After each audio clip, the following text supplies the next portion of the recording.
நேற்றைய தினம் கொண்டு வரப்பட்ட தீர்மானம் எப்படிப்பட்டது என்பதை முதல்ல நம்ம தெரிஞ்சுக்கிட்டு அதற்கு பிறகு அதனால் என்ன பலன் இருக்கிறது என்பதை நாம் புரிந்து கொள்ள வேண்டும். இந்த தீர்மானத்தை பொறுத்தவரையில் கடந்த 2 மாதங்களுக்கு முன்பதாக பிரான்ஸ் அதே போன்று சவுதி அரேபியா ஒன்றிணைந்து வரையப்பட்ட ஒரு தீர்மானம். சவுதி அரேபியாவும் பிரான்சும் அது பண்ண போகுது இது பண்ண போகுதுங்கிற மாதிரி வந்த தகவல்களுக்குள்ள இது முக்கியமான ஒரு தகவல். பிரான்ஸ் பாலஸ்தீனத்தை தனிநாடாக அங்கீகரிக்கிறது என்பது தனியான ஒரு தகவல். அதை தனியாக வச்சுக்கிறங்க, இதை தனியாக புரிஞ்சுக்கிறங்க. இதே நேரத்தில் ஏற்கனவே அரப் லீகால் நேற்றைய தினம் எது ஐநாவில் பாஸ் பண்ணப்பட்டுச்சோ அந்த தீர்மானம் அரப் லீகால் அங்கீகரிக்கப்பட்ட ஒரு தீர்மானம். அரப் லீக் அங்கீகரிச்சா என்ன, அங்கீகரிக்கலாட்டி என்னங்கிற ஒரு கேள்வியும் இருக்குது. அதற்குள்ள நம்ம போக தேவையில்லை. அதை தாண்டி ஜூலை மாசத்தில் 17 ஐநா உறுப்பு நாடுகளால் இணைந்து கையெழுத்திடப்பட்ட ஒரு தீர்மானம் தான் நேற்றைய தினம் ஐநாவில் பாஸ் பண்ணப்பட்ட தீர்மானம். இந்த தீர்மானத்தில் என்னவெல்லாம் இருக்கிறதுன்னு சொல்லி பார்த்தோம்னா, அனைத்து பணைய கைதிகளும் உடனடியாக விடுவிக்கப்பட வேண்டும் பாலஸ்தீன விடுதலை அமைப்பினரால். அதே போன்று அக்டோபர் 7ஆம் தேதி நடத்தப்பட்ட தாக்குதலுக்கு இந்த அனைத்து நாடுகளும் கண்டனத்தை தெரிவித்துக் கொள்கிறது. அதே நேரத்தில் பாலஸ்தீன தனி நாடு, தனியான ஒரு அரசை கட்டியெழுப்பும் செயல்முறையின் ஒரு பகுதியாக பாலஸ்தீனம் மீதான தன்னுடைய கட்டுப்பாட்டை பாலஸ்தீன விடுதலை அமைப்பினர் விட்டுக் கொடுக்க வேண்டும். பாலஸ்தீன விடுதலை அமைப்பினர் தான் காசாவை கண்ட்ரோல் பண்ணி கொண்டிருக்கிறாங்க. அவங்களோட ஆட்சி தான் இருக்கிறது. அவங்க ஆட்சியை விட்டுக் கொடுக்க வேண்டும். அதே நேரத்தில் சர்வதேச ஆதரவோடு பாலஸ்தீன அதிகார சபையிடம், அதாவது ஏற்கனவே இருந்த யாசர் அரஃபாத்தினுடைய தலைமையில் இருந்த பாலஸ்தீன அதிகார சபை இப்போ மஹமூத் அப்பாஸ் என்கிற ஒருவருடைய தலைமையில் இருக்குது. அந்த பாலஸ்தீன அதிகார சபையிடத்தில் பாலஸ்தீன விடுதலை அமைப்பினர் கிட்டத்தட்ட 14 அமைப்புகள் காசாவுக்குள்ளே இருக்கிறாங்க, வெஸ்ட் பேங்க்லையும் இருக்கிறாங்க. இவங்க அத்தனை பேரும் ஆயுதங்களை ஒப்படைக்க வேண்டும். இதுதான் அரபு நாடுகள் கொண்டு வந்திருக்கக்கூடிய மொக்கத்தனமான தீர்மானமாக இருக்கிறது. இந்த தீர்மானத்தை தான் கொண்டு வந்திருக்கிறாங்க.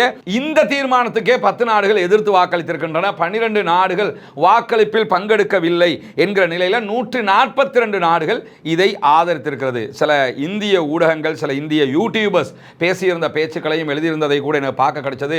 இந்தியாவின் துணையோடு தனித்த பாலஸ்தீனம் உருவாகிவிட்டது என்றெல்லாம் சொல்லியிருந்தாங்க. இந்தியாவில் துணையில் உருவாகவும் இல்லை, அரபு நாடுகளில் துணையில் உருவாகவும் இல்லை.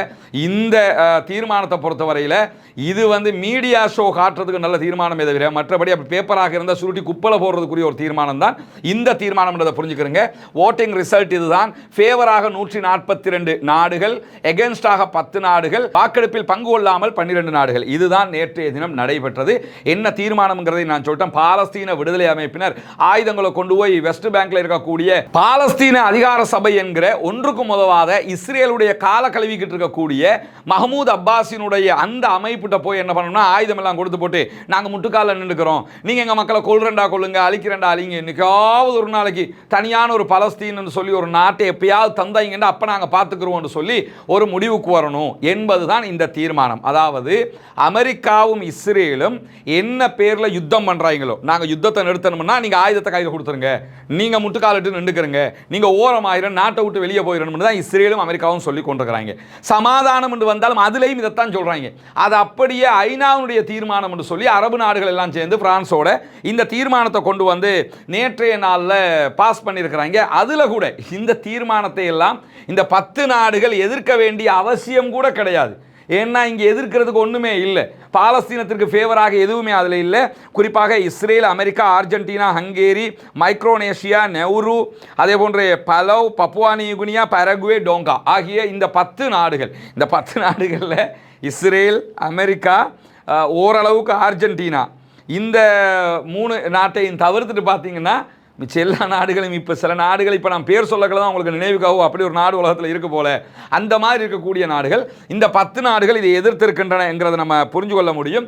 எனவே இந்த தீர்மானத்தை பொறுத்தவரையில் இந்த தீர்மானத்தினால பாலஸ்தீன மக்களுக்கு எந்த நலவு வரப்போவதில்லை, கண்டிப்பாக நஷ்டம் வரும். தீர்மானத்தினால பாலஸ்தீன மக்களுக்கு ஏதாவது நலவு வருமானு கேட்டால் கண்டிப்பாக நிச்சயமாக எந்த நலவுகளும் வரப்போகிறது கிடையாது. இது என்ன ஆகும்னு கேட்டால், இந்த அரபு நாட்டை ஆதரிக்கிற ஆட்கள் இருக்கிறாங்கல்ல சமூக வலைதளங்கள், அவங்களுக்கு வேணும்னா சவுதி எப்படி தெரியுமா பிரான்ஸோடு சேர்ந்து கிழிச்சிட்டாங்க, இங்கே பாருங்க எப்படி தீர்மானம் பாலஸ்தீனம் தனி நாடு அப்படிமாங்க.